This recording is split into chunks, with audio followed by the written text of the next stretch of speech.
So one thing that I'm starting to realize is the further that I get away from just a really strict TBR, the happier my reading month is. I'm really starting to love mood reading.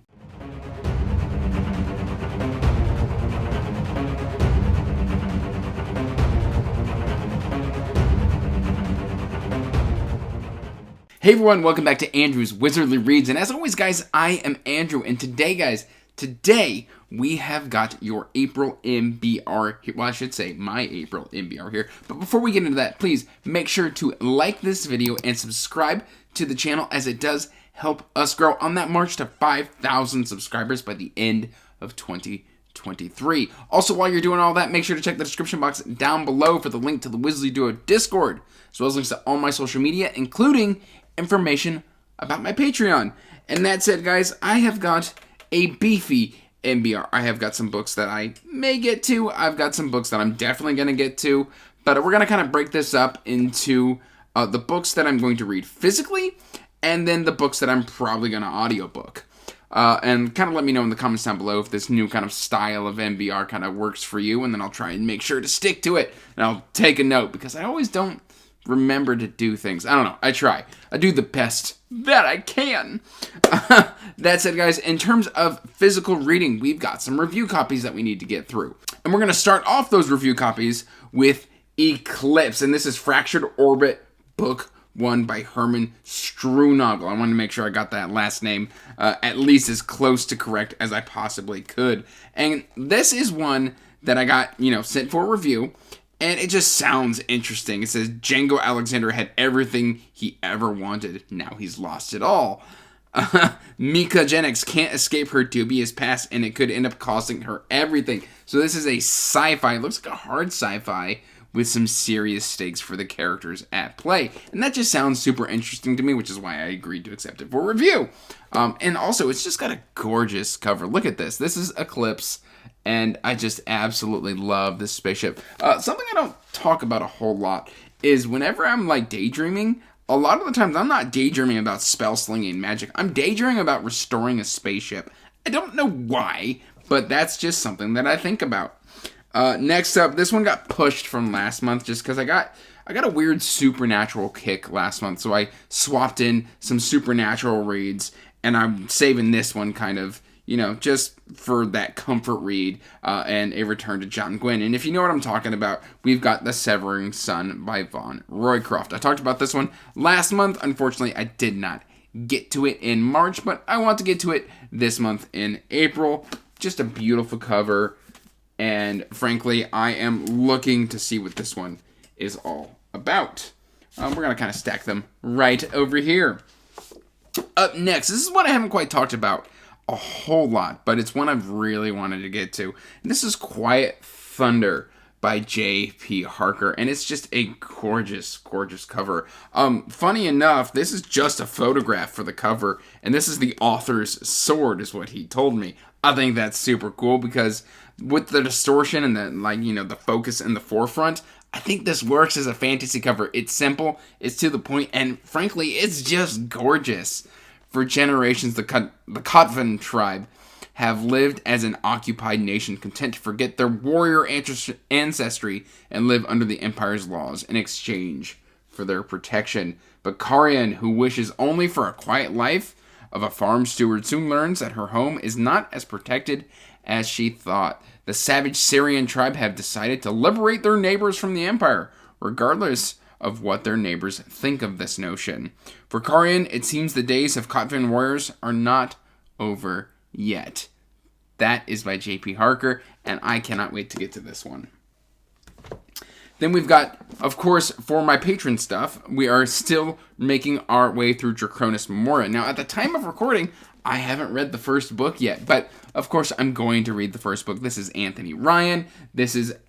Frankly, I haven't read an Anthony Ryan that I didn't at least like and enjoy. So I am very excited to dig into Draconis Memoria. So because it's April, this is book 2.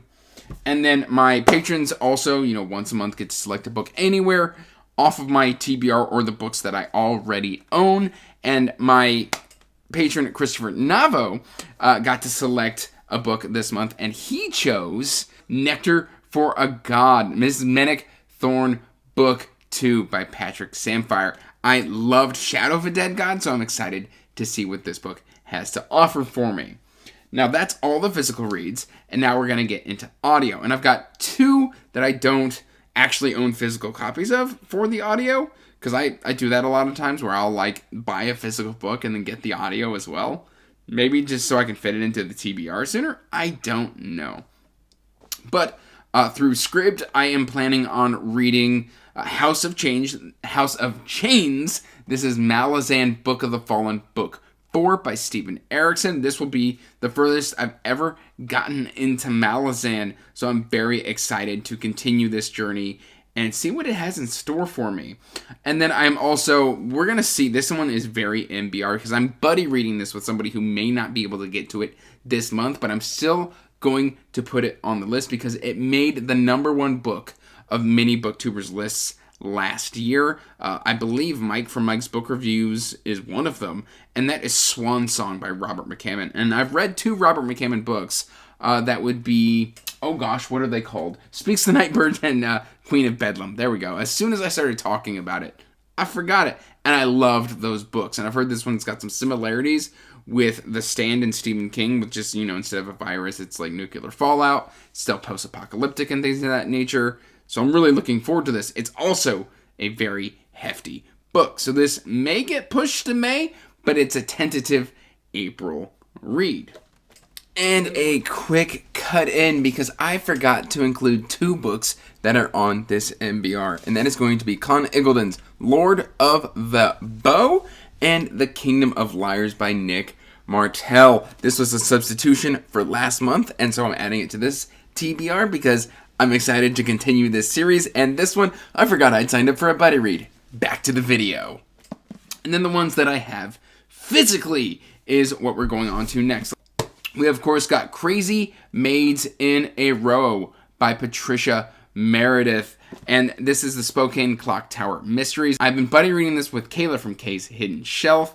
And my goodness, these have been spectacular character-driven period mysteries. I love everything about these stories. I believe I've given the first 2 books 5 stars already. So this series continues to delight. If you are looking for an Agatha Christie style stuff with a lot of heavy food description, this is probably for you. I am just so entranced with Patricia's writing. I just love everything that is put into these stories. So yes, please check out Spokane Clock Tower. I'm going to be wrapping this up. I believe book 4 comes out later this year, but I'm going to kind of be sad that I'm going to have this kind of just dry spell where I've got to wait for the next book. I'm going to be all caught up. Much sadness. And then, of course, we have got 3 books left to talk about. And I'm going to be buddy reading Northern Wrath by Tilda Coldhold with my boiled jellyfish friend, the Boiled Jellyfish. I'll have his channel linked in the description box down below if you want to check it out. This is a Norse fantasy. This is supposed to be very slow burn and incredibly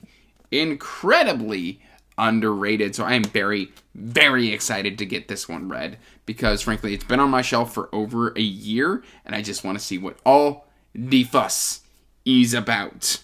Up next, we have got One Foot in the Fade by Luke Arnold. This is the 3rd book in Fetch Phillips, which will bring me current. I don't know if Luke Arnold is doing more in this series, but I hope so, because these books are frankly spectacular. And they kind of fit into that kind of detective fantasy. In fact, I've got 2 detective fantasy reads for April. Yay!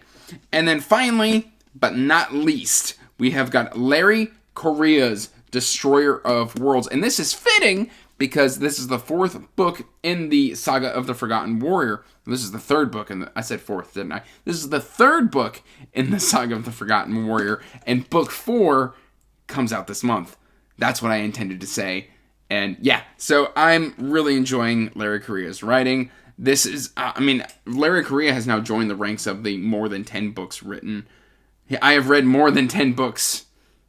You know what I'm trying to say. He's written a bunch of books. I've read more than 10 of them. That's what I'm trying to say. There we go. I don't know why I couldn't enunciate that. But, yeah, we got it done. That said, guys, that is my MBR. Now, I am planning on reading most of these, but I may do a couple substitutions throughout the month. We'll see what happens. Let me know in the comments down below what your reading plans for the month of April are. And that said, guys, till next time, peace out, stay magical, bye. And as always, I want to give a huge thank you to my patrons.